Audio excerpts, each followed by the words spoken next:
हरतालिका तीज व्रत कथा। एक बार शिव जी ने पार्वती जी के पूर्व जन्म के महात्म्य को बताने के लिए इस कथा को कहा था। भोले शंकर बोले, हे गौरी, पर्वतराज हिमालय पर स्थित गंगा के तट पर तुमने अपनी बाल्य अवस्था में 12 वर्षों अधोमुखी होकर घोर तपस्या की। इतनी अवधि तुमने अन्न ग्रहण ना करके सूखे पत्तों को पेड़ों पर से तोड़कर खाया। माघ की विकृता शीतलता में तुमने जल में निरंतर तप किया। वैशाख की जला देने वाली गर्मी में तुमने पंच अग्नि से अपने शरीर को जलाया। सावन की घनघोर बारिश में तुमने खुले आसमान के नीचे बिना जल ग्रहण किए, बिना अन्न ग्रहण किए अपना समय व्यतीत किया। तुम्हारे पिता तुम्हारी कष्ट साध्य तपस्या देखकर बड़े दुखी होते थे। इन सब चीज़ों को देखकर तुम्हारे पिताजी पर बहुत क्लेश होता था। उनका क्लेश और तुम्हारी तपस्या देखकर एक दिन नारद जी तुम्हारे पास आए। तुम्हारे पिताजी ने हृदय से उनका आदर सत्कार करके उनसे आने का कारण पूछा। नारद जी ने कहा, हे गिरिराज, मैं भगवान विष्णु का भेजा हुआ यहाँ उपस्थित हुआ हूँ। आपकी कन्या ने बहुत अधिक कठिन तप किया है। इससे प्रसन्न होकर वे आपकी पुत्री से विवाह करना चाहते हैं। इस संदर्भ में मैं आपकी राय जानना चाहता हूँ। ये बात सुनकर गिरिराज जी गदगद हो उठे। उनके तो जैसे सारे क्लेश ही दूर हो गए। प्रसन्नचित्त होकर वो बोले, हे श्रीमान, यदि स्वयं विष्णु जी ही मेरी बेटी का वरण करना चाहते हैं तो मैं क्यों भला कोई आपत्ति कर सकता हूँ। वे तो साक्षात ब्रह्म हैं। हे महर्षि, ये तो हर पिता की इच्छा होती है, उसकी पुत्री सुख संपदा से परिपूर्ण पति के घर लक्ष्मी बनकर प्रवेश करे।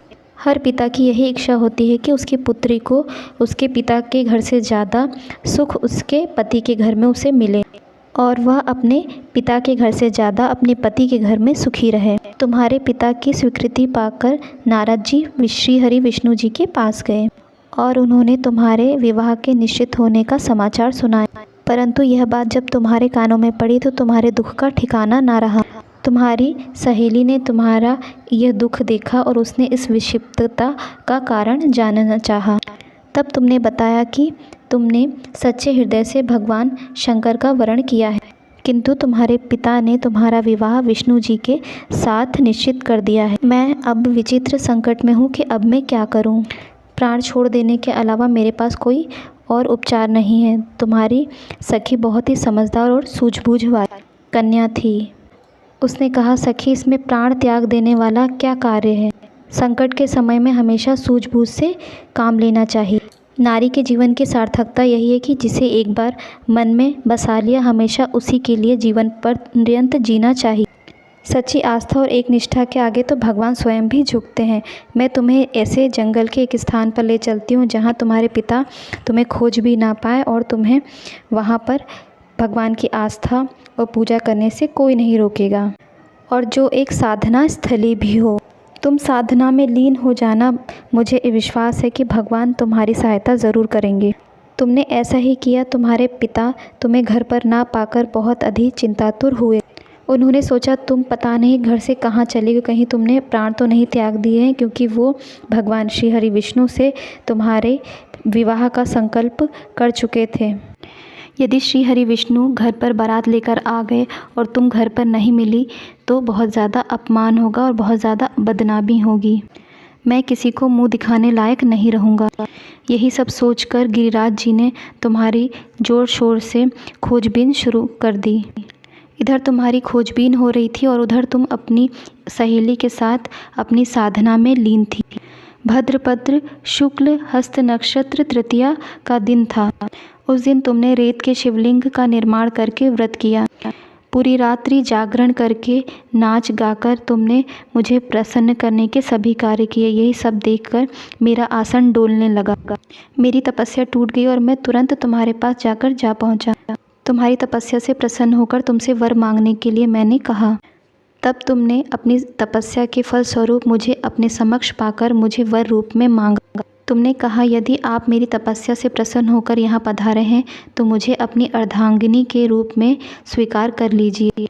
मैं तथास्तु कहकर कैलाश पर्वत पर लौट आया। तुमने सुबह सभी सामग्री को इकट्ठा करके नदी में प्रवाहित कर लिया। और अपने व्रत का पारण किया। उसी समय तुम्हारे पिता गिरिराज तुम्हें ढूंढते ढूंढते वहाँ अपने पितृ बंधुओं सहित पहुँचे।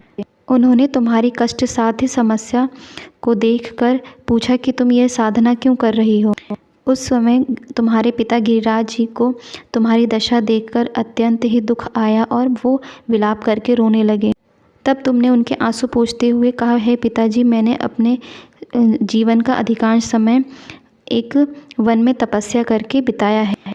मेरी इस तपस्या का कारण सिर्फ एक था कि मैं अपने पति के रूप में भगवान श्री शिव जी को मानना चाहती थी, परंतु आप मेरा विवाह श्री हरि विष्णु से कराना चाहते थे, इसलिए मैं अपने वर की तलाश में यहाँ चली आई और यहाँ साधना करने लगी। ये सब बातें सुनकर गिरिराज जी मान गए और तुम्हें अपने साथ अपने घर ले गए।